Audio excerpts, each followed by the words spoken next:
네, 여러분들 저기 64페이지 그 EMS 국제특급 우편부터 시작하도록 하겠습니다. 자, 우리 국제특급 우편이라는 것은 자, 신속성하고 정확성을 생명으로 하는 거거든요. 그래서 우리 국제우편을 빠르고 정확하게 보내는 그런 서비스다. 이렇게 생각을 하시면 되겠습니다. 자, 그래서 여러분들 그 뭐 정의 같은 건 한번 읽어보시면 되겠고요. 그 다음에 65페이지 보시면 특수 취급해가지고 자, 위에 기출 한번 나왔던 건데 자, 우리 빠르고 정확하게 하기 위해서는 항공 그리고 등기를 기본으로 합니다. 그래서 EMS 그러면 아 이건 항공편을 이용하는 거고 그리고 등기 취급을 전제로 하는 거다 이렇게 생각을 하시고 그 다음에 이제 부가 취급을 할 수 있는데 이제 우리가 배보 초이 해가지고 요 네 가지 좀 암기를 해주시기 바랍니다. 그래서 과거에 여기 이제 EMS에 뭐가 나왔어요? EMS의 부가 서비스가 아닌 거 돼가지고 배보 초이 요 세 개를 갖다가 지문으로 내고 그리고 국제 속달을 하나 냈었거든요. 그래서 국제 속달은 아니다 이렇게 확인하시면 되고 자 배는 뭡니까? 배달 통지 그 다음에 보는요 보험 지급 그 다음에 초특급 우편 서비스 그 다음 이는 EMS 프리미엄 서비스 이렇게 확인하시면 되겠습니다. 배보 초이 그리고 이제 여기 특성 보니까 그러네요. 신속성, 신뢰성, 정기성, 안정성 뭐 이런 것들 한번 그냥 확인하시면 되고요. 특히 이제 여러분들 EMS와 관련되는 것들은 모든 우체국에서 접수가 가능하다는 거 그거 좀 확인하시면 되겠습니다. 그래서 우편 취급국을 포함한 모든 우체국에서 가능하다. 그래서 EMS가 여러분들 붙는 거면 모든 우체국에서 그리고 우편 취급국을 포함해서 접수가 가능하다는 거 그렇게 확인하시면 되겠습니다. 자 그리고 이제 EMS 같은 경우는 당일 그 업무 마감 시간이 제한되어 있다. 그래서 만약에 자 벌써 발송 마감이 됐다. 그런데도 그 고객이 EMS로 보내기를 원한다 그러면요 돌려보냅니까? 그러면 안 되겠죠. 자초지정을 설명을 해드려야 되겠죠. 그래서 지금은 업무 마감 시간, 아까 발송 마감 시간이 끝났으니까 이걸 다음 날 보내도 되겠냐라고 의견을 물어본 뒤 뭐 발송이니 그래 다음날 보내라 그렇게 하면 뭡니까 접수를 해야 됩니다. 그래서 마감 시간이 끝나서 접수를 하는 경우 접수 거부한다 그러면 X예요. 지문 X다 이렇게 보시면 되겠고요. 다음 2번 보시면 자 여기 이제 지연 배상과 관련해 가지고 자 보세요. 송달 예정 시간보다 이때는 48시간 이상이 지연된 경우에 손해배상의 대상이 된다라는 거 그렇게 구분하시면 되겠습니다. 그래서 우리 배달 보장 서비스가 있고요. 초특급 우편 서비스 같은 경우는 배달 예정 시간보다 조금이라도 늦으면 그때는 지연 배상이 대상이 되지만 일반적인 EMS 같은 경우는 배달 예정 시간 플러스 48시간이 지난 경우에 만약에 우편물이 도착했다. 그러면 지연 배상의 대상이 된다라는 거 그렇게 확인하시고요. 그 다음에 이제 EMS로 보낼 수 있는 것, 보낼 수 없는 것. 뭐 저랑 늘 이렇게 수업을 할 때 말씀을 드렸지만 보낼 수 있는 거는요. 그렇죠. 회사하고 컴퓨터와 관련되는 거는 보낼 수 있다. 다만 보낼 수 없는 거는요. 돈이라든지 기금 속과 관련되는 것은 보낼 수 없다. 그렇게 구분하시면 되겠습니다. 자, 그렇게 해서 여러분들 EM에서 보낼 수 있는 물품, 보낼 수 없는 물품 두 번이나 기출됐으니까 그런 내용들을 확인하시면 돼요. 그래서 우리 상업용 서류 그런 것들은 회사와 관계되고 컴퓨터 데이터, 컴퓨터와 관련되고요. 상품 견본, 회사와 관련되고 마그네틱 테이프, 마이크로 필름 뭐 이런 것들은 저기 컴퓨터와 관련되는 거고요. 그다음에 뭐 신용카드 동전, 화폐, 송금한 유가증권 이런 건 화폐, 돈과 관계되는 거고.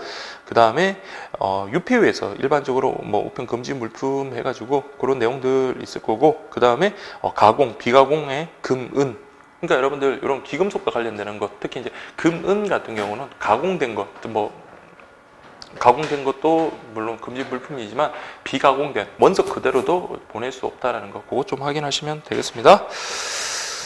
자, 그래서 여러분들 저기 내용품에 따라 서류, 비서류와 서류와 비서류 즉 상품으로 구분한다 이렇게 보시고요. 다음에 여기 밑줄 친 거 한번 확인하세요. 종이로 된 문서 형식의 편지 그죠? 계약서, 입학서류, 다음에 서류와 함께 보는 팜플렛 이런 것들은 다 뭐예요? 물건으로 취급하기보다는 서류 쪽으로 가야 되겠죠. 그래서 서류 요금이 적용된다. 그렇게 확인하시고요. 자, EMS는 자 우리 국제 보험 소포와 마찬가지로 10g 단위로 기재를 한다. 그리고 내용품 가액을 기재할 때는요. 자, 아까 우리 보험 소포와 다르게 고객이 US 달러로 기재를 하면 되는 겁니다. 그래서 그 밑에 표로 정리하는 거 이렇게 비교를 하시면 되겠고요. 그 다음에 66페이지 보시면 우편 요금 해가지고 보험료와 우편 요금을 합산해서 기재를 한다. 그래서 EMS도 보험 취급이 가능하거든요. 그때 보험 취급을 할 때면은 그때 그 내용품의 가액 우리 적을 때 우편 요금하고 합산해서 우편 요금을 기재한다. 그다음에 도착 국가 약호 해가지고 도착 국가 약호가 우리 지난 시험까지 기출도 한번 됐었고 또 암기해야 되는 것들이 꽤 많았는데 이번에 빠졌습니다. 그래서 그 부분은 여러분들 좀 수월하겠고요. 그 다음에 우리 뭐 소형 포장물 같은 경우는 내용품의 가액에 따라 CN22, 23 쓴다 그랬잖아요. 근데 EMS는 CN23을 씁니다. 그래서 CN23 그렇게 되고요. 그리고 내용품의 가액이 자 보세요. 10만 원 이상이면 반드시 보험에 가입할 것을 그렇게 안내를 하라는 거. 자, 가액 10만 원 이상입니다. 그래서 EMS도 보험 지급 가능한데 그게 의무사항은 아니에요. 그래서 10만 원 이상이면 안내를 할 뿐입니다. 아시겠죠? 자, 그 다음에 발송인 성명 뭐 써야 되겠고요. 그 다음에 보내는 사람, 받는 사람인데, 자, 여기 한번 제가 그 모의고사에서 한번 기출 문제를 낸 적인데, 여기 의외로 많이 틀리더라고요. 그래서 여기 보시면 주소하고 성명은 뭘로 기재하라고요? 영어로 기재를 하든지, 영어가 무조건 영어로 기재해야 되는 건 아니고 불어 또는 자, 발송국이 아니라 도착국의 언어로 기재하면 충분합니다. 그래서 주소나 성명 같은 경우는 도착국의 언어, 영어, 불어 가능하지만 반드시 여러분 영어로 기재해야 되는 거는요. 그렇죠. 나라하고 지역입니다. 그래서 보시면 밑에 3번 보세요. 도시명과 국가명은 반드시 영문자로 영어 대문자. 그래서 제가 늘 말씀드리는 게 서울 코리아 요거는 꼭 반드시 이렇게 여러분들 한번 써십시오. 그래서 요것만 가능하다라는 거 이렇게 한번 써보시면 영어 대문자로만 지역하고 국가는 가능하다 이렇게 기억을 하시고요. 받는 사람 역시 마찬가지로 그렇게 확인하시면 되겠습니다. 자, 그 다음에 여러분 포장 및 기타 점검사항 뭐 이거는 한번 읽어보시면 되고요. 특히 배달 통지 같은 경우는 CN07 자, 등기 지급은요 CN 나중에 나오겠지만 04 이렇게 나오거든요. 그래서 필요한 어떤 뭐 서식 같은 거라든지 그런 것들도 한번 쭉 정리를 하시면 되겠습니다. 자, 그렇게 보시고요. 그 다음에 국제특급 우편의 보험 지급입니다. 그래서 EMS 역시 보험 지급이 가능한데 이때 보험 지급 한도액, 그 다음에 수수료 관련해서 보험 지급 한도액은 아까 우리 국제보험소법과 마찬가지로 자, 그 4,000 SDR에서 우리나라 돈으로 약 700만 원이다. 이렇게 확인하시면 되겠고요. 그 다음에 보험가액. 그래서 여러분들 보시면 기본적인 여러분들 자 보세요. 수수료는 2,800원. 그러니까 제가 2,500원에서 변경대임이라고 쓴 게 그 2016년도에 이렇게 바뀌어가지고 그때 예전에 그렇게 쓴 거고요.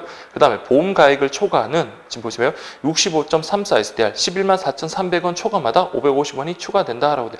이거는 모르겠습니다. 그래서 여러분들 우리 뭐 주차요금도 마찬가지로 기본요금 있고 10분당 뭐 그렇게 부과가 되듯이 여기 보험 취급 수수료도 마찬가지입니다. 기본 2,800원에서 550원이 추가된다라는 거 정도만 확인하시면 돼요. 그래서 우리나라 돈으로 11만 4,300원 요거라도 좀 기억할게요. 11만 4,300원까지 2,800원 그리고 11만 4,300원이 추가될 때마다 얼마씩요? 550원이 추가된다라는 거. 그 다음에 가능 범위 그것과 관련해서 모든에 동그라미 하시면 됩니다. 우리나라와 EMS를 교환하는 모든 EMS에 대해서는 보험 지급이 가능하다. 그래서 EMS는 다 보험 지급 가능하다. 이렇게 보시면 되겠습니다.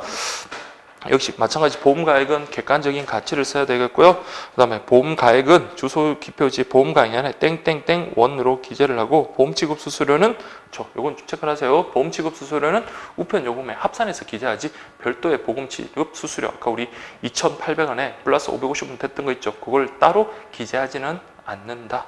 이렇게 보시면 되겠습니다. 그래서 이번에 제가 그 손해배상금액 그 관련해서 보세요. 자, 이거는 여러분 별표 하나 치시고요. 보험가액 범위 내에서 실손해가, 우편요금, 다만 보험지급 수수료는 제외된다. 그래서 그 사례 한번 보세요. 갑이 EMS로 실제 가액 30만 원짜리 노트북을 미국으로 보내려고 하면서 50만 원을 한도로 하는 보험 지급을 했다. 이때 EMS 요금은 2만 원이었으며 보험 지급 수수료 3만 원. 그래서 보시면 수수료와 우편 요금은 모두 임의로 맞는 거다 이렇게 되네요. 그래서 노트북 분실했을 때 우리가 받을 수 있는 것이라고 그렇게 지금 되네요. 그래서 보험 가액이 얼마입니까? 50만 원. 근데 실제 손해액은 30만 원. 그럼 우리가 배상받을 금액은 30만 원. 적은 쪽으로 가면 돼요. 30만 원에다가 뭘 포함시키면 된다? 우편 요금. 여기는 2만 원이라고 해놨네요. 그래서 32만 원을 손해배상으로 받게 된다. 이해되시겠죠? 자, 요거 한번 기억을 해주시고, 그 다음에 이제 기타 특수취급 우편물의 접수라고 돼 있는데, 항공, 그 다음에 등기. 아까 우리 EMS 같은 경우는 항공하고 등기를 기본으로 한다 그랬잖아. 항공이라는 건 당연히 항공기를 이용해서 운송하는 거다. 그렇게 보시면 되고요. 등기. 그래서 앞에 우리 국내우편과 관련해서도 등기 공부를 했습니다. 그래서 취급 과정을 갖다가 기록을 하고요. 그 다음에 우편물 취급 송달의 확실성을 보장하기 위한 제도다. 그리고 손해배상의 대상이 된다. 그렇게 하시면 됩니다. 그 다음에 자, 대상 요거 꼭 기억하십시오. 모든 통상 우편물은 등기로 발송할 수 있다. 이렇게 되어 있습니다. 그렇게 되어 있고요. 그 다음에 그 3번에 보시면 도착국의 국내법이 허용한다면 봉함된 등기서장에, 자, 이거에 보험서장하고 같은 의미로 보시면 돼요. 등기서장, 그 다음에 뒤쪽에 나오는 보험서장에 우리 기검속이라든지 그런 것들. 근데 이게 모든 국가가 되는 게 아니라 그 국가에서 허용한다면 이렇게 해서 보낼 수 있다라는 거, 그거 좀 확인하시고요. 그 다음에 아까 CN07이 배달 통지, CN04는요 등기, 이렇게 보시면 됩니다. 그래서 접수 우체국은 국제 등기표로표 CN04를 이렇게 붙입니다. 등기 취급됐다 할 때 CN04 좀 구분하시고요. 그 다음에 배달 통지, 뭐 국내 배달 증명하고 유사하다 이렇게 보시면 되고요. 그래서 이제 보험서장, 그래서 여기 보시면 앞에서도 우리 그 서장, 그 통상우편물 관련해서 서장 공부를 했었잖아요, 그렇죠? 그래서 지금 보시면 은행권, 수표 같은 유가증권, 그 다음에 서류, 그 다음에 기중품, 이런 작은 물건 같은 경우는 자 어디로 보험서장으로 취급이 가능합니다. 그래서 아까 여러분들 좀 구별하실게요. 아까 돈하고 기금속과 관계되는 것들은 EMS로 보낼 수 없는 물품에 거기 들어갔었잖아요. 반면에 회사하고 컴퓨터와 관련되는 건 EMS로 보낼 수 있다라고 했듯이, 자, 우리 기금속이나 뭐 화폐, 그 은행권, 수표 같은 이런 것들은 EMS로 보낼 수는 없지만 뭘로는 보낼 수 있다고요? 보험서장으로는 보낼 수 있어. 그래서 보험서장으로 보낼 수 있다라는 거. 그걸 여러분들, 그래서 제일 밑에 제가 비교해가지고 편저주 했는 거 있죠. 그래서 보험서장으로 보낼 수 있는 물품과 EMS로 보낼 수 없는 물품을 이렇게 비교하면서, 그래서 양자를 여러분들 헷갈리면 안 됩니다. 꼭 기억을 하시면 되겠습니다. 그래서 보험서장도 마찬가지네요. 그 굵은 곳이 보시면 보험가액의 범위 내에서 실제로 발생된 손해액을 배상한다. 보험가액은요, 저 700만 원, 4천 SDR을 한도로 하고요. 우리 일부 보험도 가입 가능하다 했죠. 그래서 내용품의 일부 가치만을 보험 취급하는 것도 가능하고, 보험서장으로 발송할 수 있는 것 한번 읽어보시면 되겠습니다.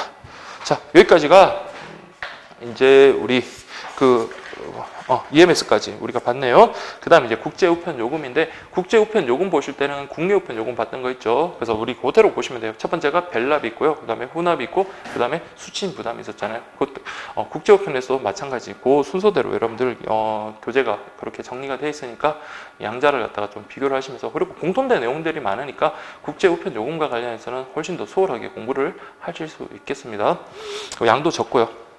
자, 그래서 여러분들, 자, 국제우편 요금 체계라고 되어 있는 거 있죠. 그 전에 여러분들 그거 좀 체크할게요. 국제우편 요금. 자, 요금은 누가 결정하는지 꼭 기억하십시오. 자, 뭐라고요? 만국 우편 협약에서 정한 범위 안에서, 자, 일단은 장관이 정합니다. 그래서 여러분들 우편 요금, 그 다음에 저 뒤쪽에 나오는 예금, 뭐 이자, 뭐 이런 것들은 장관이 정한다는 거 그렇게 기억을 하시고요. 그 다음에 이제 국제우편 요금 체계 해가지고 요거는 여러분들 뭐 큰 의미가 없습니다. 그래서 운송편, 항공기 아니면 배겠죠. 버스 타고 외국으로 보낼 수는 없으니까요. 그래서 선편 요금, 항공 요금, 그다음 우편물 종별에 따라서라고 해가지고 우리 앞에 우리가 국제통상 우편물을 갖다가 구분하는 기준이 뭐였습니까? 내용물에 따른 구분이었죠. 마찬가지 종별이라는 것은 종류에 따른, 내용물에 따른 구별이다 이렇게 보시면 되겠고요. 그래서 통상 우편물 요금, 소포, 급여, 국내 특급, KPK 뭐 등등 이렇게 할 수 있다. 그다음에 구성 내용에 따라서 국내 취급비, 도착 국가까지 운송 요금과 도착 국내에서의 취급비 뭐 등등으로 구분된다라는 거. 그래서 제 문제집에도 있을 겁니다. 있는데 그 3번에 그것만 여러분들 저 구성 내용에 따라서 국내 취급비, 그다음에 뭐 도착 국내에서의 취급비 뭐 이런 걸로 그냥 구분된다는 정도 그렇게만 확인하시고, 나머지는 여러분 일반 상식선에서도 충분히 알 수 있는 내용이다 그렇게 보시면 되겠습니다. 자, 그다음에 이제 보실 게 별납하고 혼납인데, 이건 앞에서 봤던 거니까 그냥 하기만 할게요. 그래서 별납의 개념, 별납이라는 게 뭐였습니까? 언제 할 때요? 그렇죠. 우리 같은 동질의 어떤 우편물을 한꺼번에 다량으로 보낼 때 굳이 뭐 우표 붙이고 소인 찍을 필요가 없다라고 했죠. 그게 바로 별납이다 이렇게 보시면 되겠습니다. 그래서 취급 우체국 관련해서 좀 보셔야 되죠. 자, 요거는 우편 취급국을 제외한 모든 우체국이고, 그다음에 발송 기준은요 10통 이상이다라는 거 그렇게 보시면 되겠습니다. 자, 그 다음에 그 외부 기재사항 확인이라고 되어 있는데, 저기 70페이지 보세요. 취급 요령의 2번 보시면 우편물 앞면의 오른쪽 윗부분에 그렇게 표시한다. 이렇게 보시면 되고요. 그 다음에 그 4번 확인하시면 되겠습니다. 그래서 3번에 보시면 알겠지만 접수, 입회 이런 것들은 다 뭡니까? 국내 우편의 별납 그 우편 요금과 준해서 그렇게 처리를 합니다. 4번 보시면 접수된 우편물은 국제물류센터 앞으로 별도의 우편 자료를 체결해 발송한다. 자, 별도만 좀 체크를 하십시오. 그래서 별개로 여러분들 다룬다 이렇게 보시면 되겠습니다. 그게 원칙이니까 뭐 당연히 뭐 사정이 있으면 같이 이렇게 취급할 수도 있겠지만 그래도 어쨌든 원칙은 별도로 다룬다 그렇게 보시고요. 그 다음에 국제우편 요금의 후납도 마찬가지입니다. 담보금은요 예상 물량의 2배에 해당하는 금액을 갖다 미리 납부하고 다음 달 20일에 이제 정산해서 이제 결산을 하는 그런 제도다 이렇게 보시면 되겠습니다. 그래서 취급 대상물 해가지고 우리가 백모 전표 수발주 국내우편에서 했죠. 여기서 마찬가지 매월 100통 이상 알겠죠? 한 번에 100통이 아니에요. 매월 100통 이상 그렇게 보시고요. 이때는 모든 우체국에서 취급한다 그렇게 보시고 나머지 것들은 여러분들 한번 확인하시면 되겠습니다. 그래서 취급 요령이라는 거는 큰 의미는 없을 것 같아요. 근데 여러분 한번 읽어보시고 국내 우편하고 같은 내용이니까 그렇게 확인하시면 되겠습니다.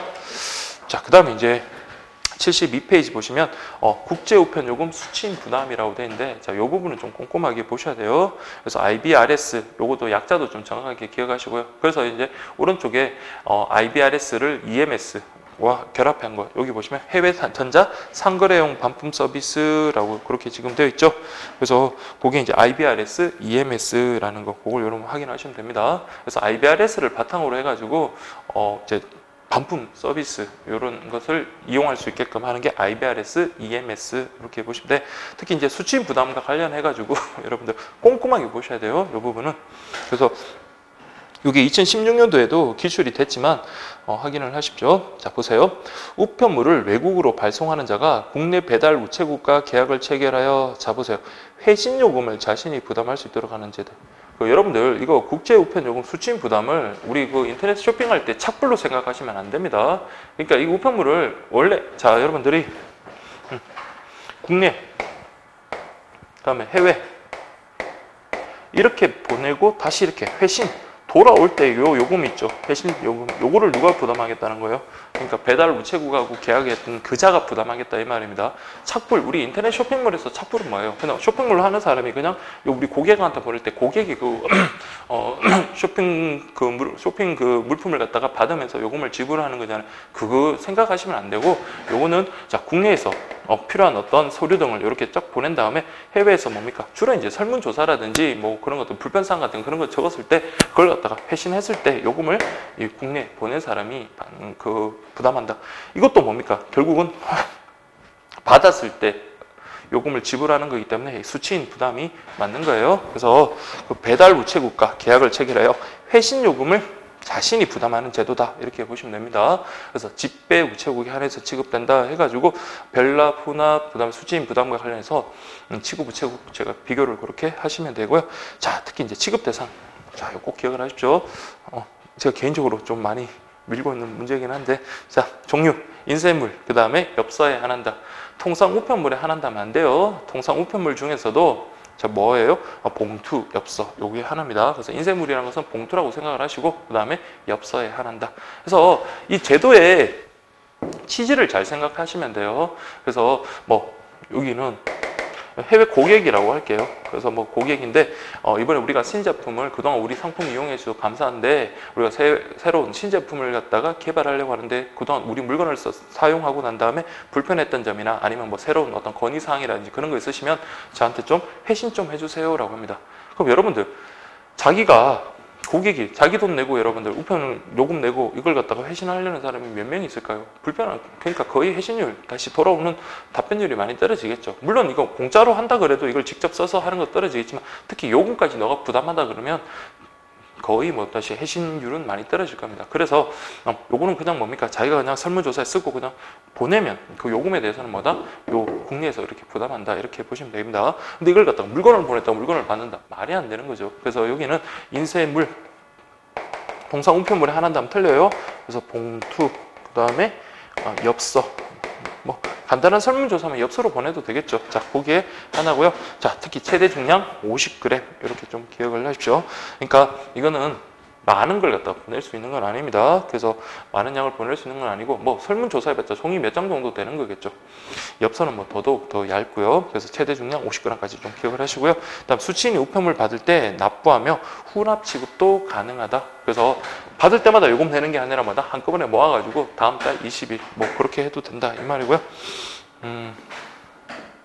뭐 그렇게 해도 되고요. 그 다음에 뭐 후납이라는 것은 뭐 넓은 의미에서는 그렇게 볼 수 있겠고, 그다음 말 그대로 나중에 돈을 후납 지급하는 것도 가능하다. 그래서 여러분들이 혹시 뭐 교재에 뭐 후납이란 말이 나오면 다 된다라고 그렇게 보시고요. 그다음 인쇄물 봉투와 관련해서 1,100원, 500원 이렇게 돼 있는데 2016년도에 개정 공고 나고 난 다음에 추가 공고 났을 때 우편 파트에서 바뀐 게 2개가 있었습니다.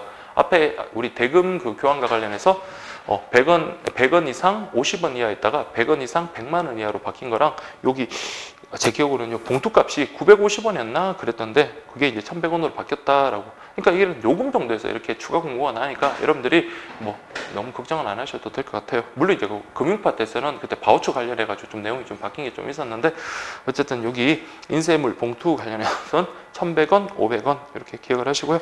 자, 그 다음에 이용계약 보시면 IBRS 이용계약을 체결하는 자가 신청서하고 수취할 우편물의 견본 2배를 배달 우체국, 그러니까 배달 우체국하고 계약을 체결하는 겁니다.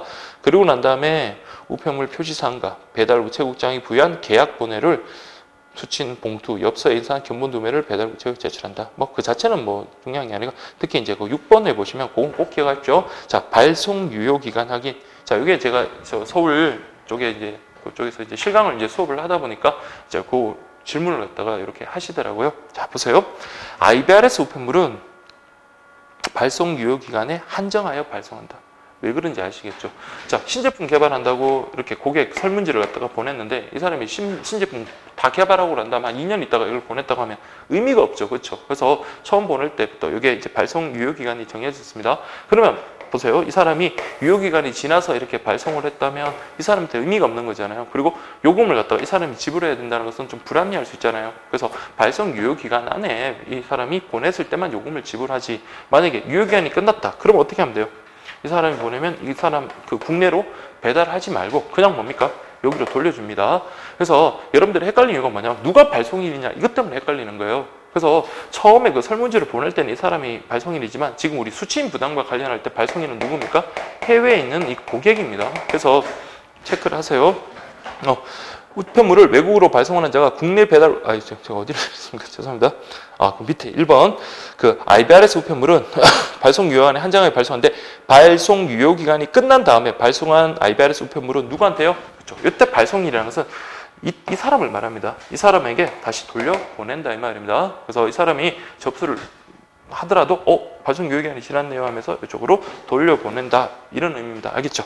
그 다음에 IBRS 우편물에는 날짜 도장을 날인하지 않는다. 이것도 좀 기억을 하시고요. 자, 그 다음에 IBRS 우편물 관련해 가지고는 여러분들 모두 항공, 자, 모두가 나왔습니다. 모두 항공 취급한다라는 거. 요 단어 그 자체를 좀 암기를 하십시오. 그래서 여러분들 IBRS는 모두 항공 취급하며, 자, IBRS가 붙으면 그 밖의 부가 취급하거나 안 친하다 이렇게 보시면 됩니다. 안 친하다 말은 어울리지 않는다. 그래서 부가 취급은 할 수가 없다.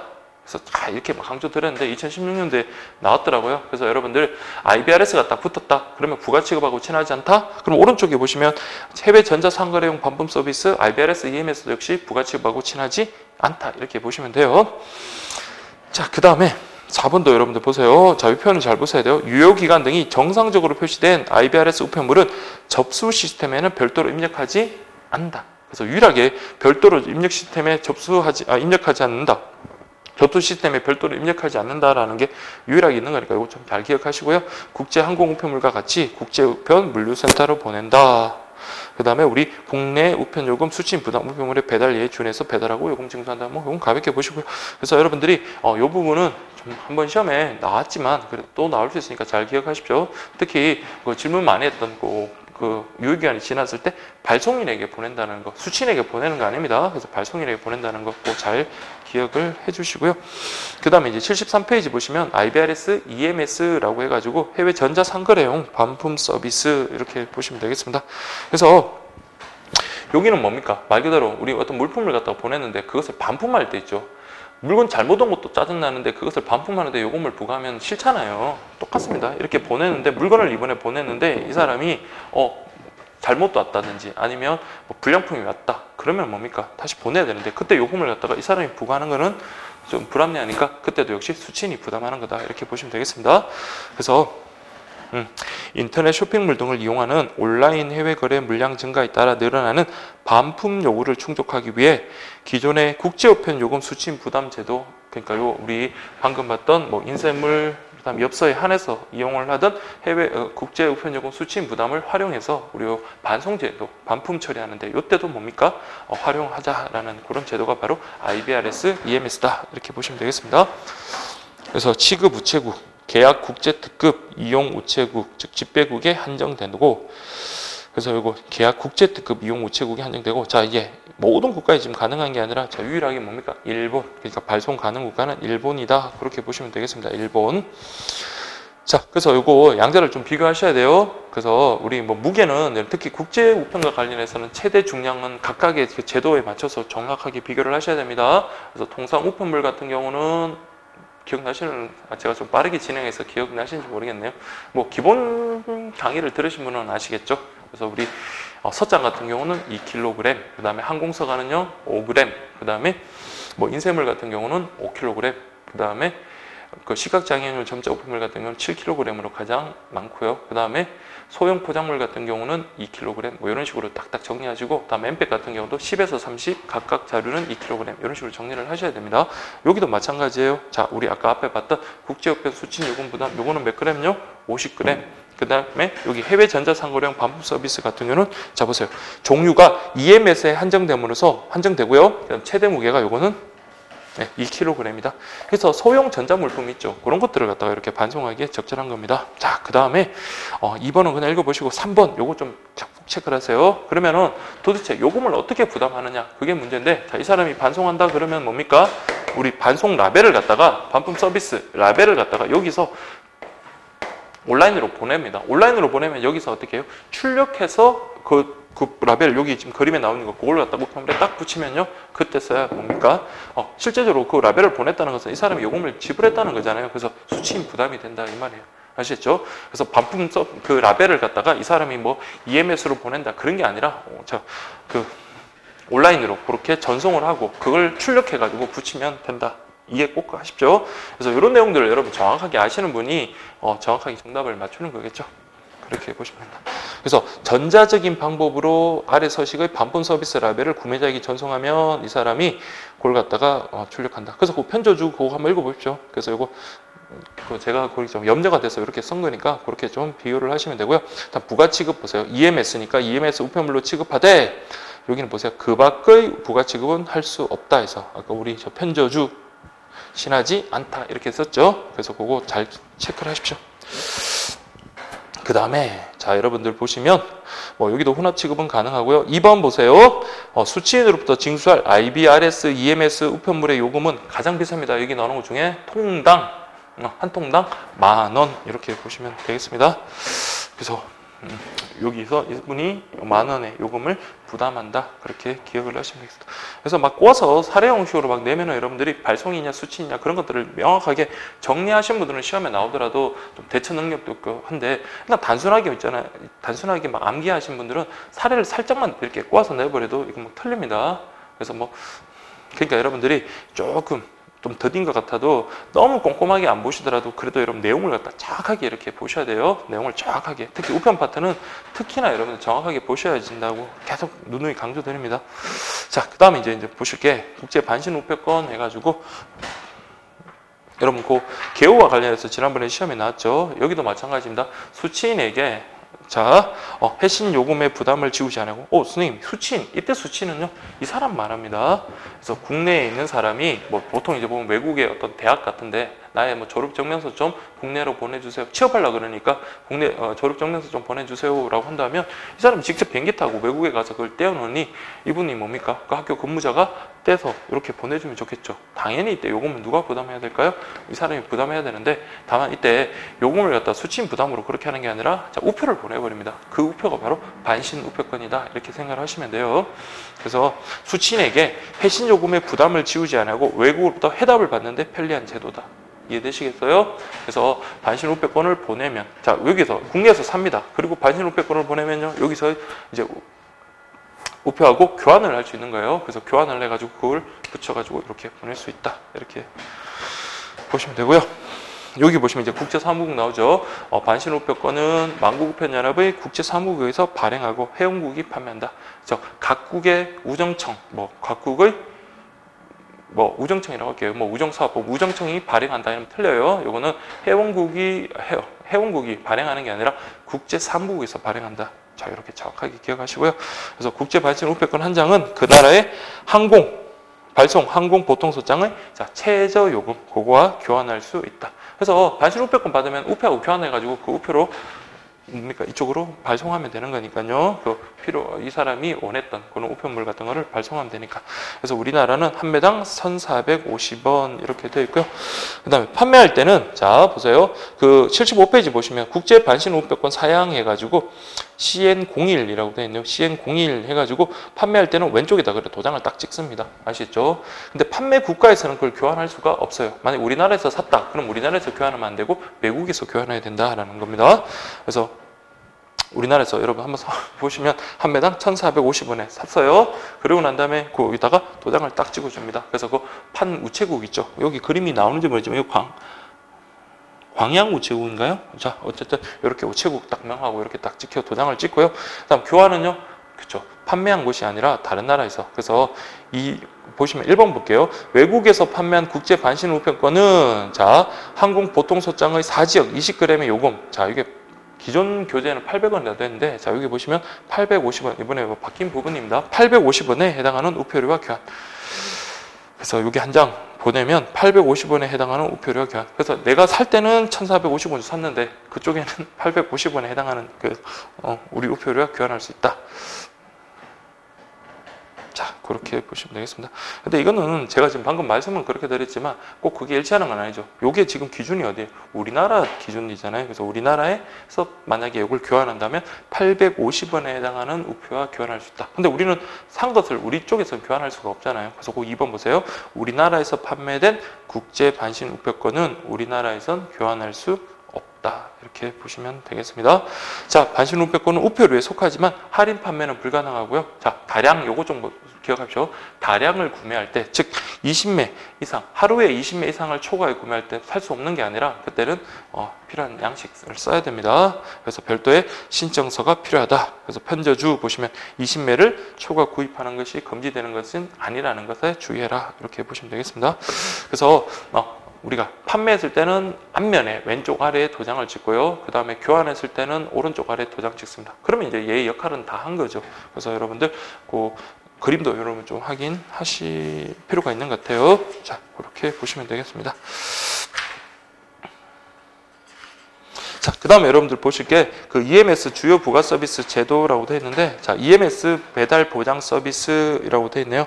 그래서 배달 보장. 그래서 이거는 그 각국에 맞는 그 프로그램 있잖아요. 그 도착하는 지역, EMS와 관련해서 도착하는 지역이라는 지역 여건을 고려해서 배달 계산 프로그램을 돌려가지고 배달 예정 그 날짜, 그게 딱 나올 겁니다. 그러면 예정된 시간보다 뭡니까? 지나버리면, 우리 일반적인 EMS 같은 경우는 예정일보다 48시간이 지났을 때만 지연 배상이 가능한 데 비해서 요거는 딱 배달 예정 일자가 나오고 그걸 갖다가 그냥 조금이라도 도가 돼버리면 그때 지연 배상을 해주는 제도입니다. 자, 그래서 뭐라고 되어 있나요? 배달 보장 일자가 제공된 배당 일정보다 예정일보다 지연이 됐다면 뭘 배상한다고요? 그래서 지연 요금과 관련해서 우편 요금을 배상해 주는 거다. 이렇게 보시면 되고, 그 대상국에서 10개국, 이번에 중국이 새로 또 들어왔어요. 2016년에 빠졌다가 다시 또 들어왔습니다. 그래서 요거 여러분들 국가 좀 암기하셔야 돼요. 그래서 자, 여기 외우기 쉽습니다. 근데 여러분들 관련해가지고 자 10개 국이다 이렇게 좀 보시고 한국, 미일, 한미일 이렇게 보시고 그 다음에 중국까지. 그래서 한미일 중에서 우리 그 주변국 러시아는 빠집니다. 그래서 그렇게 한국, 일본, 미국, 중국 여기 우리 주변 강대국들 그렇게 좀 기억을 하시고요. 그 다음에 이제 영국과 관계되는 친구들 있죠. 국계 영국 마크. 예전 뭐 홍콩은 지금은 뭐 중국 거지만 그래도 예전에 영국령이었으니까 그래서 홍콩, 영국, 호주 이렇게 세 개 이제 묶으시고요. 그 다음 우리가 이제 따로 암기해야 될 게 스페인, 프랑스, 태국 이렇게 기억하시면 됩니다. 그래서 EMS 배달 보장 서비스를 취급하는 대상 국가는 한국, 중국, 미국, 일본 이렇게 4개 국가 묶고요. 그 다음에 영국과 관계되는 영국, 호주, 홍콩 묶고요. 그 다음에 스페인, 프랑스, 태국 이렇게 해서 10개 국가 암기하시면 되겠습니다. 그래서 여기도 마찬가지 EMS가 들어가니까 우편 취급국을 포함한 모든 우체국에서 가능하고 배달 보장 서비스 고가 관련 여기 이제 사례로 여러분들이 좀 준비를 하실 필요가 있긴 한 것 같은데 뭐 어렵게 나오지는 않을 겁니다. 그래서 보시면 뭐 대상 지역 나왔고요. 그다음 송달 기준 고가 관련해서 여러분들 이제 조금 잘 보시고 배달 보장 기간 계산 프로그램을 활용하는데 자 보세요. 서울 지역에서 접수했을 때 우정청별 주요 도시에 대한 송달 기준 산정 기본 원칙입니다. 그러니까 말 그대로 이게 다 적용된다는 게 아니라 서울에서 접수했을 때 그냥 기본적인 일반적인 원칙이고요. 서울에서 하더라도 여러분들 이게 예외가 적용될 수는 있어요. 자 보시면 아시아 지역 같은 경우 아까 우리 그 10개 국가 중에 아시아 지역이 어디가 있어요? 한국, 일본, 중국, 홍콩, 태국 여기 있죠. 그때는 뭐다? 접수 플러스 2일 이내 배달 보장한다. 이게 일반 원칙이에요. 그래서 프로그램 나오면 정확한 그 날짜가 나오겠죠. 그다음에 미국, 호주, 유럽 이때는 접수 플러스 3일 이렇게 이내에 배달 보장해준다. 그래서 접수 플러스 2일 이내란 5월 16일에 한국에서 서울에서 접수를 했다면요. 2일이니까 접수한 날이 16일이니까 17, 18일까지 이제 배달을 해주겠다. 18일 정시까지 배달해주겠다는 것을 의미하고요. 그걸 넘었으면 지연 배상 간다. 이렇게 이해를 하시면 되겠습니다. 그 다음에 그 책임 우정청이 책임을 지고 배상을 하는데 단 고객의 행방조사, 그 다음에 손해배상 청구 시한에 조사 후 변상한다. 그래서 여러분들 손해배상의 전제가 되는 건 행방조사를 해야 되고요. 그리고 가만히 있는다고 손해배상 해주는 거 아니라 했죠. 우리가 손해배상을 적극적으로 청구를 해야 된다. 이렇게 보시면 되겠습니다. 그리고 만약에 지연 배달됐다. 그러면 우리는 빨리 처리를 했는데 그 도착국가에서 지연을 하면 그 지연 그 책임 있는 그 쪽에서 책임을 지고요. 만약에 발송한 국가 쪽에서 여러분들 뭐 지연에 책임이 있다 그러면 그쪽에서 배상해 준다. 그래서 지연 배달과 관련해서는 지연 배달에 책임이 있는 나라에서 최종적으로 배상해 준다. 이렇게 보시면 되겠습니다. 자, 그 다음에 우정청간 정산 방법. 정산이라는 걸 말 그대로 나중에 책임 소재를 끝까지 물어가지고 그때 그 사람한테 이제 책임을 묻는 겁니다. 그리고 난 다음에 돈을 여러분들 발송국가에서 지급했는데 알고 보니까 뭡니까? 도착 국가에서 문제가 있었다 그러면 발송국가가 도착국가에서 나이가 배상한 걸 구상할 수 있겠죠. 그런 식으로 이해를 하시면 되겠습니다. 자, 그 다음에 이제 EMS 프리미엄 서비스 뭐 해가지고 요거는 프리미엄 서비스 요거 나오면 여러분들 큰 물건을 갖다가 운송하는 거다 이렇게 보시고 민간 기업하고 제휴한 거다 그렇게 보시면 돼요. 그게 1번 제휴다. 그래서 요거는 공익성, 사익성 둘 다 추구 적절한 조화가 필요하다 그렇게 보시면 되고요. 여기도 EMS 들어갔으니까 전국 모든 우체국 가면 되고요. 자, 그 다음에 서비스 내역, 그 다음에 부피 제한 이런 것들 한번 보시면 되겠습니다. 특히 이번에 그 부피 제한 있죠. 요 부분이 예전에 330이었나요? 근데 지금 이제 419로 그렇게 바뀌었고요. 그리고 최대 길이가 270입니다. 그래서 이것도 이제 제가 좀 사례로 좀 문제를 만들어 봤는데 한 번 정도 풀어볼 만합니다. 그래서 가로, 세로, 높이 이렇게 보실 때 우리가 통상 오픈물, 소포품을 그때 부피 정할 때는 어떻게 했어요? 가로 더하기 세로 더하기 높이 했잖아요. 근데 EMS 프리미엄 서비스 자, 그럼 제일 마지막에 있는 당구장 그거 꼭 기억하십시오. 길이와 둘레의 합을 계산하는 방법은 이라고 되어 있는데 자, 요거는 뭡니까? 가로, 세로, 높이가 아닙니다. 가로, 세로 이런 거 높이 구분하는 기준은 가장 긴 게 높이예요. 그래서 가로 더하기 세로 이거 전체에다가 뭐예요? 곱하기 2를 한 다음에 이게 높이가 바로 가장 긴 변입니다. 그래서 뭐 시험에 뭐 가로가 혹시라도 가로가 50cm, 세로가 40cm, 높이가 30cm 이렇게 나오더라도 높이는 30이 아니에요. 요게 뭡니까? 가로, 세로가 되고 요게 높이가 되는 겁니다. 그렇게 계산을 해서 요게 뭡니까? 419를 넘어가면 안 된다는 거 그거 기억하시고 그리고 가장 긴 변이 만약에 300cm다. 나머지 20cm고 뭐 10cm 뭐 이런 비정상적인 게 있을 수는 없겠지만 이렇게 돼버리면요. 요거는요. 요거 두 개를 더하면 30이죠. 30 곱하기 2 더하기 가장 긴 변이 높이니까 300 하변이면 360이 됩니다. 360은 410권에 들지만은 가장 긴 변이에요. 270을 초과해서 이거는 접수가 안 된다는 겁니다. 자, 그거 여러분들 잘 기억을 하시고요. 그 다음에 이제 무게 산정과 관련해서는 일반적인 무게, 자, 이거 몇 킬로까지 돼요?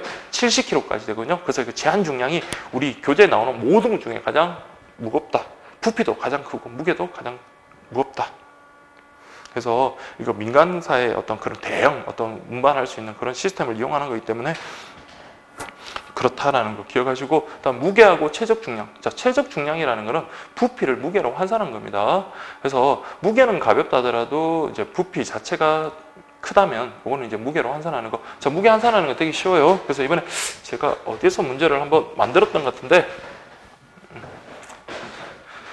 제가 그냥 단순히 객관식으로 지문으로 한번 낸 적은 있는데, 이번 이제 케이스를 한번 만들어 봤거든요. 그래서 가로 곱하기 세로 곱하기 높이, 요걸 갖다가 다 곱한 거에다가 6,000g으로 이렇게 나눈 겁니다. 자, 그래서 한번 보세요.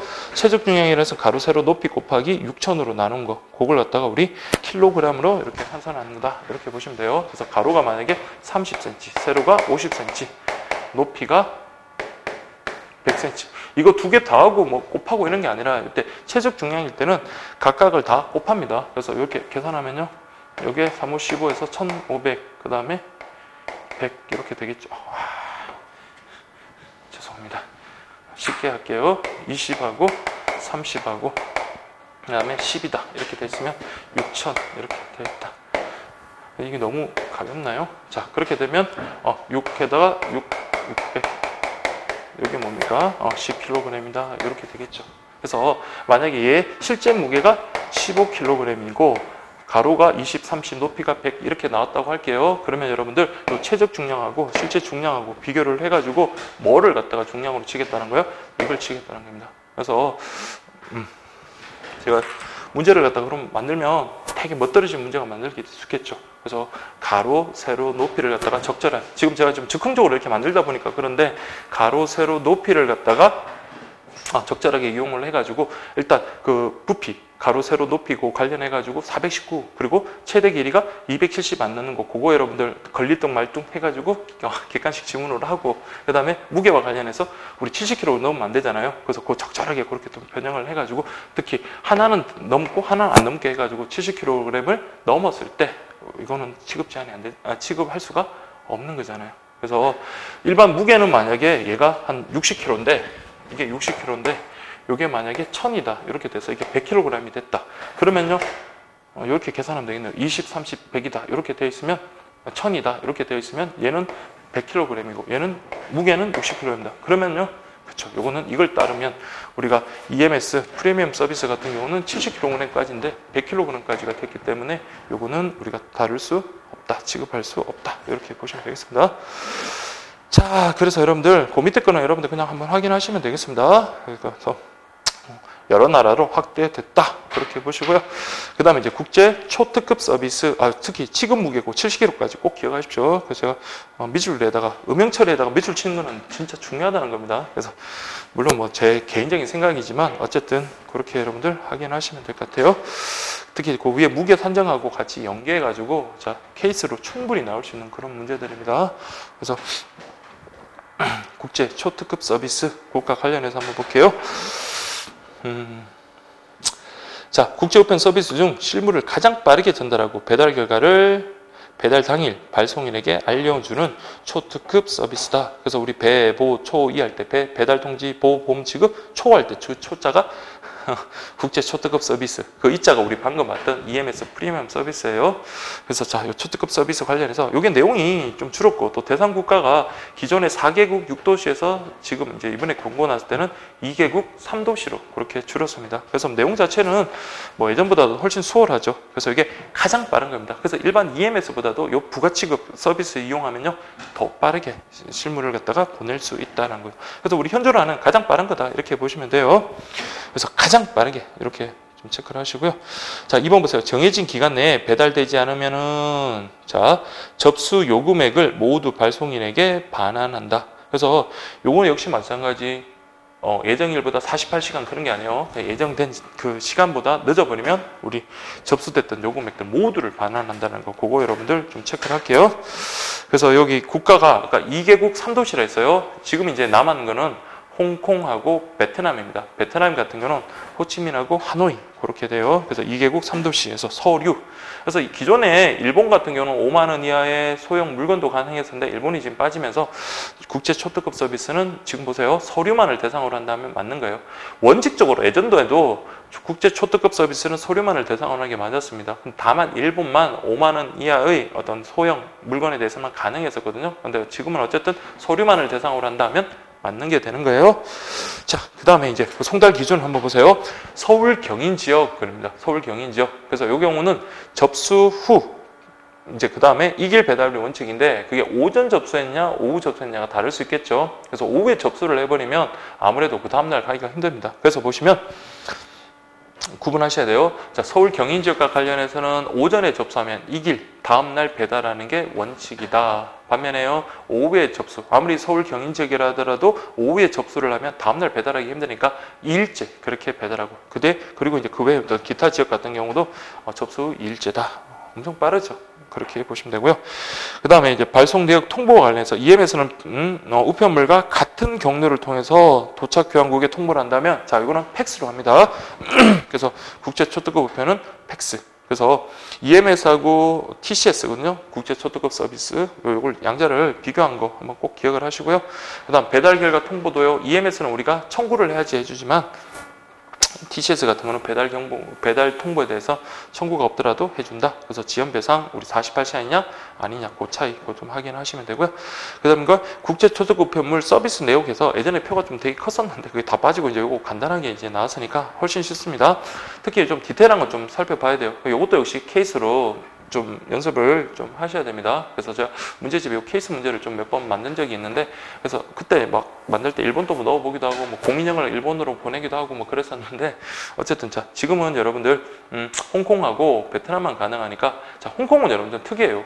자 이거는 9am 딜리버리라는 그런 표시를 갖다가 딱 하거든요. 그래서 이게 9am은요 그 다음날 9시까지 엄청 빠르죠. 그래서 보시면 홍콩은 발송한 다음날 9시까지 배달을 합니다. 이 시간을 지나버리면요 아까처럼 모든 접수한 요금들 다 그냥 반환해준다 이렇게 보시면 되겠습니다. 그래서 베트남 같은 경우는 발송한 다음 날 17시 아시겠죠? 예전에 국가가 많을 때는 왜 이렇게 많았는데 지금은 간단해요. 홍콩 9am 꼭 기억하시고 그 다음에 베트남은 호치민이나 하노이나 접수한 다음 날에 17시까지 그게 바로 배달 기준이다. 자, 우편물에 외부 표시할 때 아까 9am은요 홍콩 거다. 그래서 홍콩은 9am 딜리버리라고 외부에 적색으로 그렇게 표시하고 그 다음 베트남 같은 경우는 TCS 그렇게 표시하면 돼요. 다음 추가 취급 수수료 해가지고 보세요. TCS는 자 빨리 가는 대신에 4,500원이 더 붙습니다. 그래서 국제 특급 우편 요금 그래서 EMS 요금에다가 요 부가 취급을 이용할 때 플러스 4,500원이 된다는 것까지 정확하게 기억하십시오. 그래서 TCS는 요 내용도 내용이지만 케이스와 관련해서 여러분 좀 대비를 하셔야 돼요. 뭐 케이스라 해도 복잡한 건 절대 아닙니다. 요 기본 내용만 알면 충분히 여러분들이 내용을 확인할 수 있는 내용입니다. 자, 그 다음에 이제 인터넷 접수해서 이시핑 해가지고 여러분들 요거는 그냥 한번 읽어보시면 됩니다. 그래서 그 개요와 보시면 어디에다가요? 이시핑, 계약 고객 시스템에 접수에 필요한 정보를 입력하고 입력된 정보에 따라 EMS 운송장을 프린트로 출력하여 EMS 우편물을 접수하는 거. 그러니까 우리가 창구에서 그렇게 하는 게 아니라 우리가 필요한 서식을 인터넷에 접수해가지고 그걸 출력해가지고 딱 붙이면 훨씬 뭡니까? 인건비 절약도 되고 그러잖아요. 그래서 요 인터넷 접수 시스템 이렇게 해서 두 가지가 있습니다. EMS, 이시핑 창구. 그러니까 고객이 직접 창구에 가가지고 여러분들 이렇게 할 수도 있고요. 그 다음에 창구에서 이렇게 필요한 정보를 갖다가 쭉쭉쭉쭉 이렇게 해가지고 입력을 한 다음에 출력해서 그렇게 붙이는 경우가 있고 두 번째는 개인 고객 방문도 가능합니다. 그래서 우체국에서 우리 쪽으로 담당자가 방문해가지고 그렇게 접수하는 시스템. 이 자체는 그렇게 중요한 게 아니에요. 그래서 창구 접수, 방문 접수 이 이시핑에는 두 가지 종류가 있다. 이거 꼭 기억을 하십시오. 자, 그 다음에 제가 편저주 해가지고 넣는 거 있죠. 그래서 여기 보시면 요금 감액 가능해서 5% 추가 감액 그 다음에 나머지 3개 하고 우리 쭉 봤던 것들 있죠. 그렇게 정리 꼭 하시고요. 그 다음에 수출 우편물 발송 확인 서비스라고 되어 있는데 요 개요하고 업무 절차는 여러분들 그냥 가볍게 보시면 됩니다. 그래서 그 내용과 관련해서 보세요. 외국으로 발송하는 국제 우편물 중 수출 신고 대상 물품이 들어있다. 그럼 우체국에서 뭡니까? 그걸 갖다가 대신 확인해 주는 서비스입니다. 우리가 직접 다 해야 되는데 우편 관세에서 그걸 갖다가 그렇게 해주겠다는 거예요. 그래서 저기 여러분들 보시면 3번 보시면 자, 발송인이 사전에 세관에 수출 신고를 하여 수리된 물품이 있는 우편물로 자, 수리가 됐다면 빨리 뭡니까? 수리했으면 빨리 이제 배에 실든지 항공에 실든지 선적해야 돼요. 그래서 30일 이내에 한다는 거 그것만 체크하시면 돼요. 30일 이내. 그렇게 안 하면 과태료가 부과되든지 아니면 이게 취소된다. 수리가 취소된다는 거 그렇게 확인하시고요. 그 다음에 한중 해상 특송 서비스 해가지고 뭡니까? 한국하고 중국하고 배로 이렇게 나누는 거예요. 그래서 우리가 직접 뭡니까? 중국에서 주문 받아가지고 여기서 그냥 발송하는 겁니다. 근데 이제 배로 가다 보니까 좀 시간은 좀 걸릴 수 있을지언정 그 뭡니까? 훨씬 요금이 저렴합니다. 그래서 요금이 어디까지요? 최대 70%까지 그냥 저렴하다. 그래서 EMS보다 최대 70% 아주 저렴하죠. 그래서 이거 전기 선박편을 이용하고요. 인천항하고 중국에 위해양되고 그 다음에 50위안 미만일 때는 면세까지도 가능하고 특히 이걸 갖다가 두는 이유 뭐라고 생각하세요? 중국에다가 원래는 거기다 뭐 창고 같은 거 이렇게 둬가지고 주문받고 이렇게 했는데 중국에서 창고 운영을 할 필요가 없잖아요. 그래서 국내에서 주문받고 바로 실어 나르면 되니까 운임 요금 자체가 저렴하니까 굳이 중국에 가서 뭐 보세 창고라든지 그런 것들 갖다가 설치하고 관리하고 할 필요가 없다라는 거 그거 좀 기억을 하시고 그 다음에 이것도 역시 이제 20핑 그 고객에 한해서만 가능하고요. 자 보세요. 거기다 제가 몇 줄 준 게 B2C라고 있습니다. B2B라는 건 기업 대 기업이고요. B2C는 기업과 개인 간의 거래입니다. 그래서 저기 여러분들 그 1번에 통관 서비스 그것과 관련해서 여러분 보세요. 총 수액이 50위안 미만일 때는 면세가 되고 개인에게 판매하는 상품만 가능하다는 거 그걸 별표 좀 치십시오. 그래서 이건 B2C예요. B2B 하면 틀립니다. 기업 대 개인 간의 어떤 그런 판매 상품만 가능하고 그 다음에 오른쪽도 아주 중요합니다. 다량 물품. 그래서 많은 물건을 파는 것도 안 됩니다. 다량이나 허위 물품, 허위 기재 당연히 통관이 불가하다. 그래서 다량 물품하고 허위 기재는 통관이 불가하다는 거 요거까지 정확하게 기억을 해주시면 되겠습니다. 제가 아까 말로 이렇게 떠드는데 그런 식으로 여러분들이 쭉 정리를 하시면 돼요. 그 다음에 유럽행 국제 특송 서비스는요 어디까지? 그렇죠. 프랑스까지는 항공기로 간다는 거 그것만 좀 보시고 이것도 역시 20핑 계약 고객이 이용하는 겁니다. 그래서 그 배송 경로는 프랑스로 항공 운송하고 그 다음 유럽 전역으로 쭉 펼쳐지는 겁니다. 운송한 후 배달한다. 예, 그렇게 보시고 그 다음에 뭐 종추적 정보 제공 손해배상은 뭐 EMS하고 동일하다. 그렇게 가볍게 보시면 되겠습니다. 그 다음에 여러분 보실 게 82페이지 보시면 국제특급 우편 그래서 EMS 요금 감액제도에서 여러분들 계약 국제특급 우편 요금 감액이랑요 수식 국제특급 우편 요금 감액이 있었죠. 요거 여러분들 잘 꼼꼼히 보셔야 돼요. 그래서 계약 국제특급이라는 우편 요금 감액이라는 것은 사전에 계약을 맺는 겁니다. 내가 EMS 많이 보내는데 계약을 맺어가지고 일정 금액 이상이면은 뭡니까? 감액을 갖다가 해주는 그런 제도다 이렇게 보시면 돼요. 그래서 대상 요건 보세요. 월 50만 원 꼭 기억하십시오. 자, 우리 계약 국제 특급 우편 요금 감액 같은 경우는 월로 단위로 계산하고요. 오른쪽에 있는 거 수식 국제 특급 우편 요금은요. 이거는 별도의 계약을 체결은 안 했지만 한 번에 뭡니까? 많은 양을 갖다가 EMS로 보낼 때 그때 감액 제도를 운영하는 겁니다. 특히 요거는 한 번이니까 월이 아니겠죠. 그래서 한 번에 즉 1회회 이렇게 되겠죠. 한 번에 이용 고객이 30만 원 초과인 경우 이거는 계약 국제 특급 같은 경우는 월 50만 원이었잖아요. 근데 수식 국제 특급 우편 같은 경우는 한 번에 30만 원이죠. 근데 50만 원이 넘어가면요. 이때는 똑같습니다. 계약 국제 특급 우편 요금 감액을 수식 국제 특급 우편 요금 감액에 준용하기 때문에 하나만 잘 기억하시면 됩니다. 그래서 저랑 같이 이제 공부하셨던 분들은 자, 우리 금액에 따라서 감액률이 어떻게 변형되는지 아시죠? 꼼꼼하게 보셔야 돼요. 자, 그래서 보시면 표 50만 원 초과부터 자, 아까 우리지만 최소 월 50만 원은 돼야 되죠. 그래서 이번 달에 월 50만 원에서 150만 원까지다. 그러면 몇 퍼센트? 4% 이렇게 적용됩니다. 그래서 4, 6, 8, 12.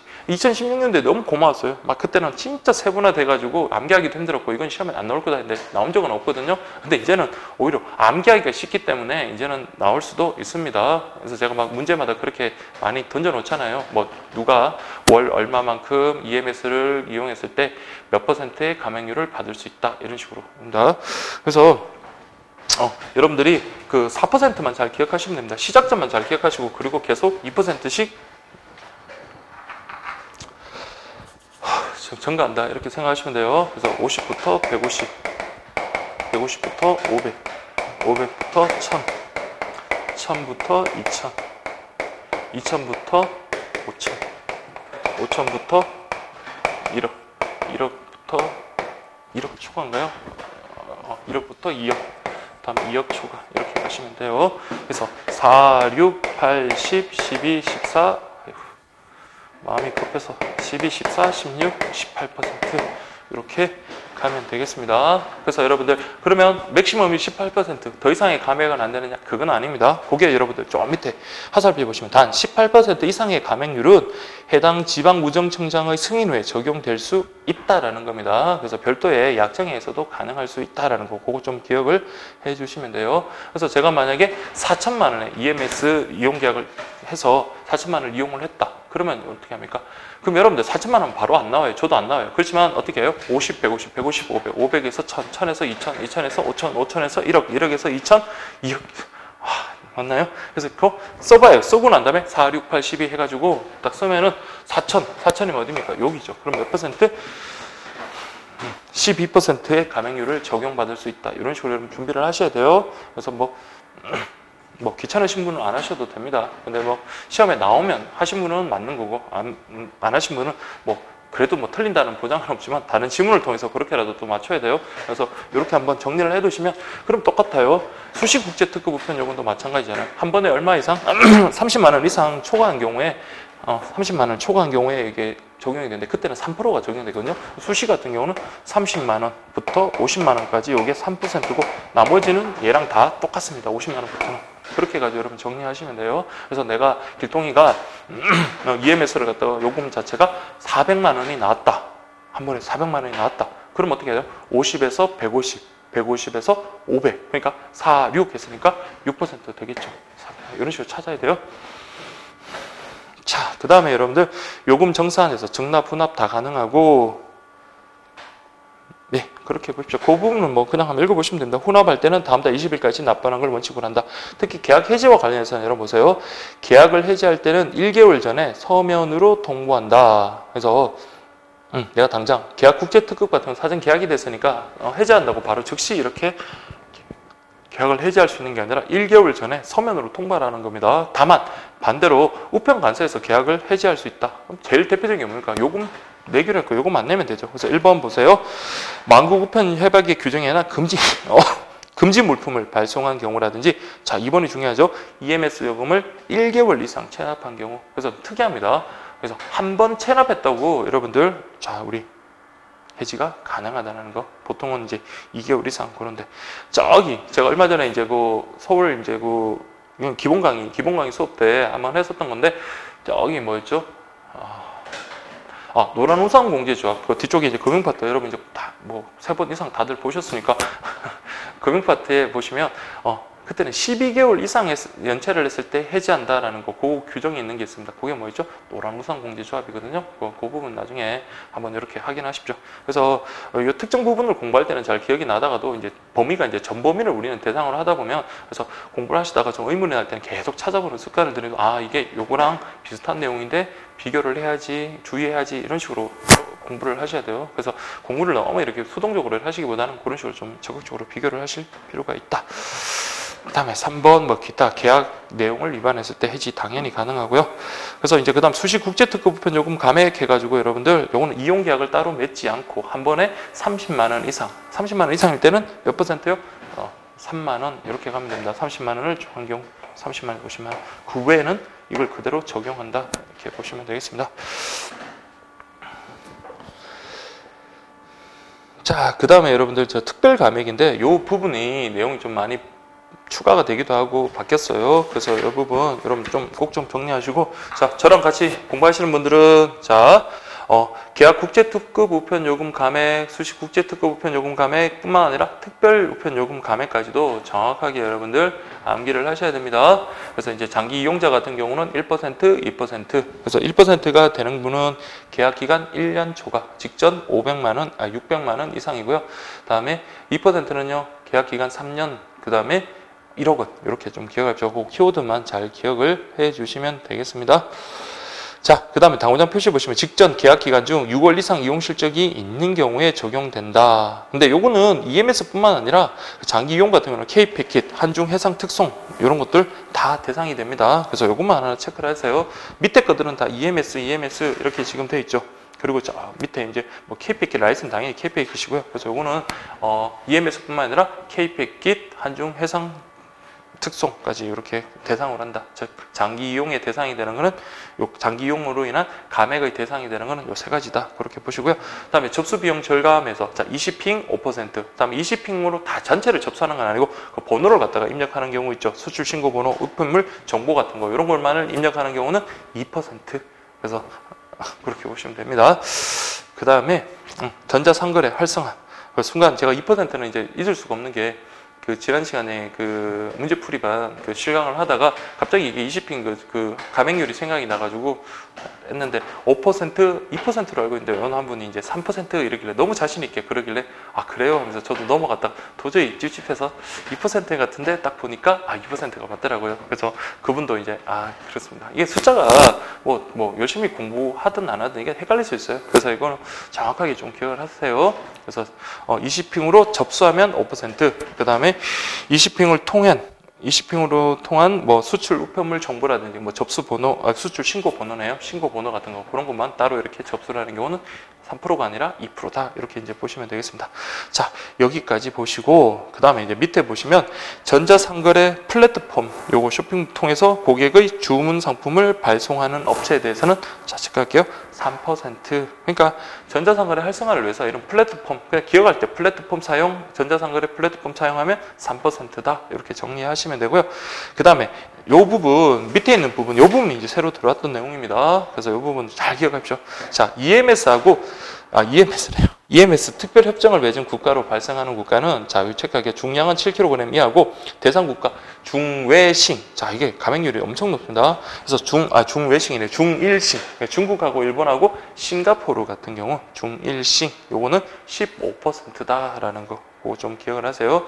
중일싱. 즉 EMS 그리고 특별협정 맺은 국가로 만약에 이렇게 발송을 한다면 요거는 15%다. 이렇게 기억을 하시고요. 그다음 대인, 말태 해가지고 대만, 인도네시아, 말레이시아, 태국 같은 경우는 5%. 요거는 그러니까 두 문자로 외울 수밖에 없어요. 그래서 중일싱, 대인, 만태, 대인, 말태. 중일싱, 대인, 말태 해가지고 15%, 5%. 뭐 이건 그냥 암기해야죠. 이렇게 보시고요. 그 다음에 K패킷 라이트를 이용하는 경우 앞에서도 봤지만 라이트는요 서명 없이 일회 배달 성공률을 높이기 위해서 서명 없이 그렇게 운송하는 거라고 했습니다. 배달하는 거라고 했어요. 그래서 여러분들 그 대상 국가들 엄청 많네요. 그래서 제 기본 교재를 보고 계신 분은 뒤에 이제 나라가 좀 빠졌는데 자 한번 보세요. 대상국가 미국, 호주, 홍콩, 베트남, 일본, 싱가포르, 말레이시아, 인도네시아, 브라질, 독일, 스페인, 영국, 러시아, 캐나다, 태국. 여기 이제 러시아가 들어갑니다. 러시아, 캐나다, 태국 해서 이건 5%. 자, 여기 국가들 많죠. K패킷 라이트입니다. 그래서 요거는 감액을 받을 수 있는 거는 K패킷 레귤러는 안 되고 라이트 이렇게 되고요. 그 다음 밑에 거는 그냥 확인하시면 됩니다. 그래서 0.5에서 50%인 시험에 나오기 어렵고요. 그래서 어떤 정책에 따라서 우리 깜짝 세일하는 경우 있죠. 그런 경우다 생각하시면 돼요. 그래서 이용 활성화를 위해서 지정한 일정 기간에 EMS 이용하는 경우에 깜짝 세일하는 경우다. 이렇게 보시면 되겠습니다. 그래서 여기까지 여러분들 좀 보시고 그래서 저는 막 이렇게 하면서도 제가 이제 또 알고 있는 걸 갖다 다시 확인하니까 되게 도움이 되는 것 같은데 여러분들은 지금 특히 이제 처음 이제 이거 강의를 들으시는 분들은 이거 뭐 빨리 그냥 설명만 하고 읽어주고 이렇게 해가지고 뭔 도움이 되나 이런 걱정을 좀 이렇게 좀 오해할 수도 있는 것 같은데 그래서 여러분들이 그 기본 내용을 갖다 좀 어느 정도 아시는 분이 이 강의를 좀 들으시는 게 좋아요. 그래서 좀 빨리 정리하고 싶은 분은 이 강의랑 또 기본 강의를 좀 병행해 주시는 것도 괜찮고요. 아니면 좀 어느 정도 좀 뭐 처음 듣더라도 여러분들 어차피 우리가 막 내용을 깊이 파고 들어가는 그런 게 아니니까 좀 급하다 싶으면 계속 이걸 갖다가 뭐 들으시면서 계속 이제 그 용어들이나 그런 것들이 익숙해지는 게 중요할 겁니다. 특히 교재에 있는 내용의 문장들 있죠. 그거 자체를 갖다가 여러분들 정확하게 아는 게 좋습니다. 그래서 저도 이렇게 설명을 하고 이렇게 하지만 오히려 뭡니까? 책 읽어주는 남자가 오히려 더 좋아요. 그 옆에서 누군가 녹음을 해가지고 책을 이렇게 읽어주면 그 문장 자체가 이제 머릿속에 딱 박히고 그게 여러분들 시험에 나오는 경우가 꽤 되거든요. 그런 지문이 다 그런 건 아니지만 그런 문장 자체가 시험에 많이 나오니까 가급적이면 여러분들 문장 원형 그대로 좀 보시고 그 다음에 케이스 문제라든지 좀 변형한 문제나 그런 것들에 당연히 문장과는 관계가 없겠지만 어쨌든 그런 식으로 여러분들이 좀 준비를 하시면 되겠습니다. 자, 여기 좀 쉬었다가 또 이어서 하도록 할게요.